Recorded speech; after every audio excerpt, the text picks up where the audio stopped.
you know. It's easy to believe that a fresh coat of stain is all it takes to keep your deck safe from the elements. Many homeowners feel reassured by that glossy finish, convinced their hard work has sealed out every threat.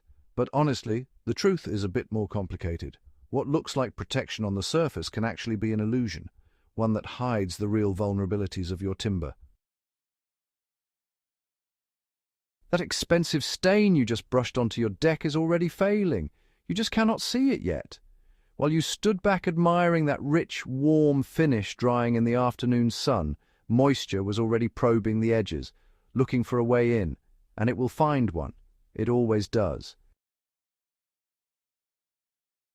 Walk through any hardware store today and you will see row after row of premium wood stains, each promising weatherproof protection and beauty that lasts years. For a few months, maybe a full season, the wood looks exactly as advertised. But here is what those labels do not tell you. Every one of those products sits on the surface of the wood, forming what chemists call a film-forming coating. A thin skin stretched over the timber, and like any skin exposed to heat, cold, rain, and relentless sun, it cracks, blisters, and peels. Under a microscope, wood grain is anything but smooth. It is a labyrinth of open cells and tiny channels that wood used during its life to pull water from roots to leaves. When a surface stain is applied, it bridges over those channels rather than filling them. That microscopic gap between the coating and the wood becomes a trap. Water gets in, it cannot get out. It sits there, quietly feeding rot that most homeowners never notice until a decking board snaps under their weight. So, let's talk about the science of decay and saturation. When wood is exposed to the elements, it's constantly at risk of breaking down. Moisture seeps in, and over time, that dampness provides the perfect environment for fungi and bacteria. These microscopic invaders feed on the wood, slowly eating away at its structure. Without proper protection, even the toughest timber will eventually succumb to this relentless process. It's honestly a bit sobering, but understanding how and why this happens is the first step in learning how to prevent it. UV breakdown makes it worse. Within 12 to 18 months on an exposed surface, solar radiation degrades the polymer bonds holding that film together. The coating loses elasticity, tiny cracks open, and each crack is an invitation. By the time you see visible peeling, rot has likely already begun deep in the wood where you cannot see it at all. To understand why deep impregnation works where surface stains fail, you have to think like a tree. Living wood is essentially a dense collection of tubes.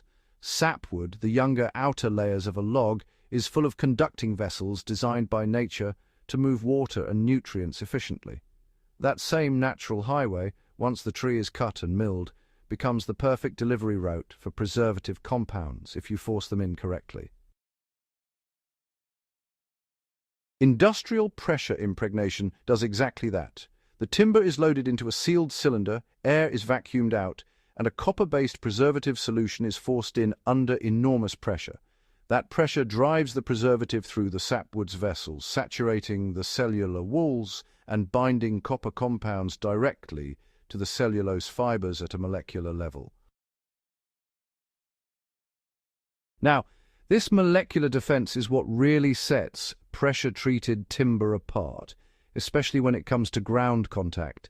The copper compounds form a lasting barrier, protecting the wood from decay, even when it's exposed to soil and moisture for years on end. It's honestly one of the reasons why pressure-treated timber is so reliable for fence posts and structural supports that need to endure harsh conditions. That last part is critical. Copper ions bind to wood cellulose through a process called chelation, creating a toxic microenvironment for the fungi and bacteria responsible for rot. Those organisms simply cannot break down cellulose that has been chemically altered this way. The biological attack that would shred untreated timber just stops. Compare that to a brush-on stain. Even the most premium penetrating products reach maybe a fraction of a millimeter into the surface. Pressure impregnation drives copper preservatives an inch or more into the cellular structure. That is not a marginal difference. That is the difference between body armor and a coat of paint.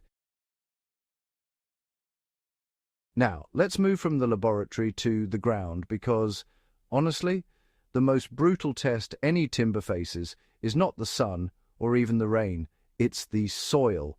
If you drive a surface-stained post into the ground, well, you've basically set a timer.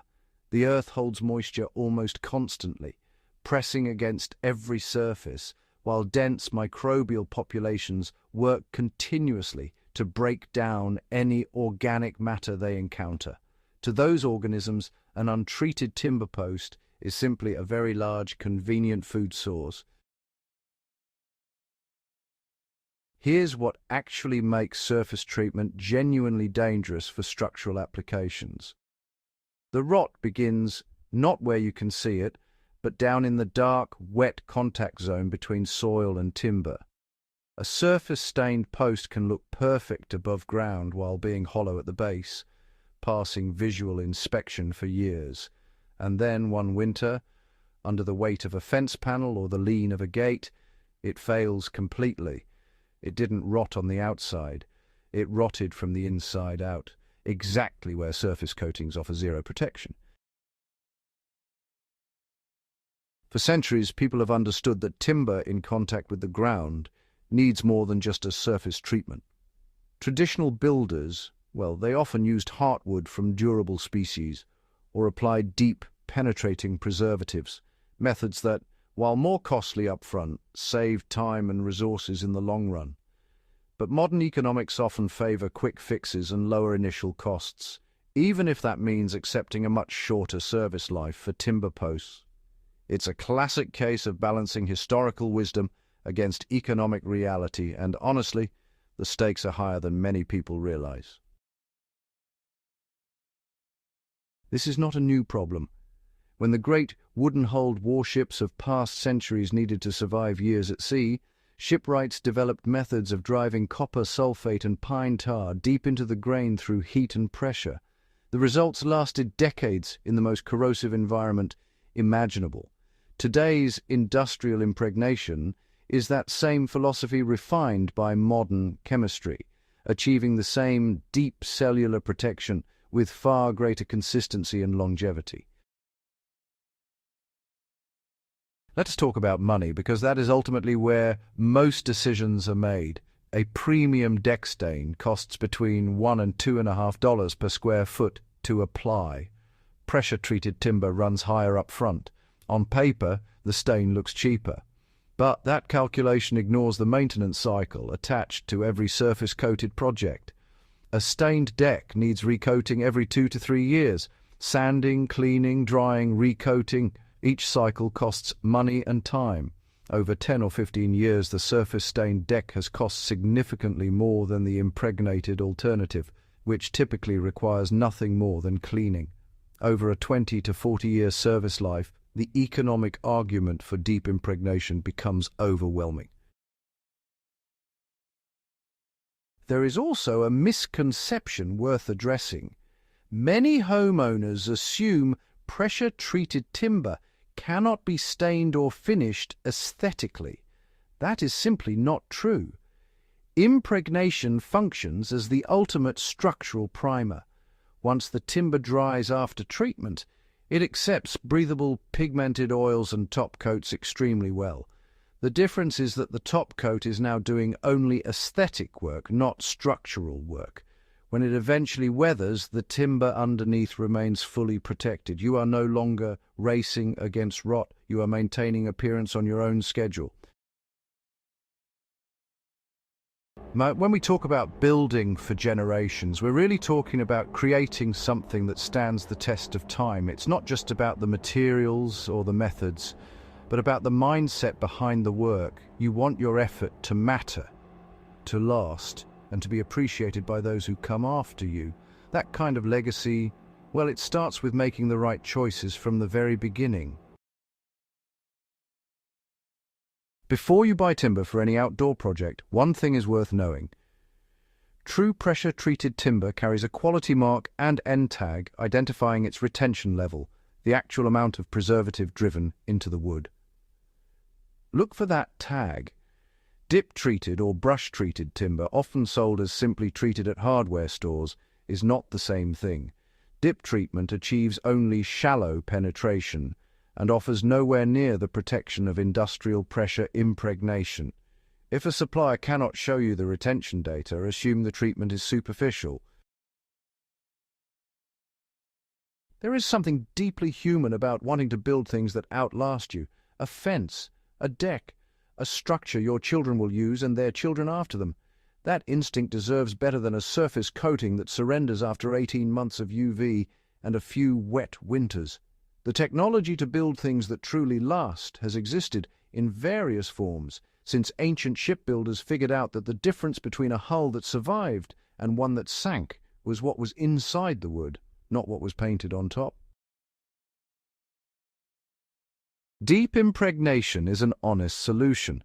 Real protection starts at the cellular level. Structural integrity is not glamorous, but it is the reason some things stand for generations while others rot quietly into the ground.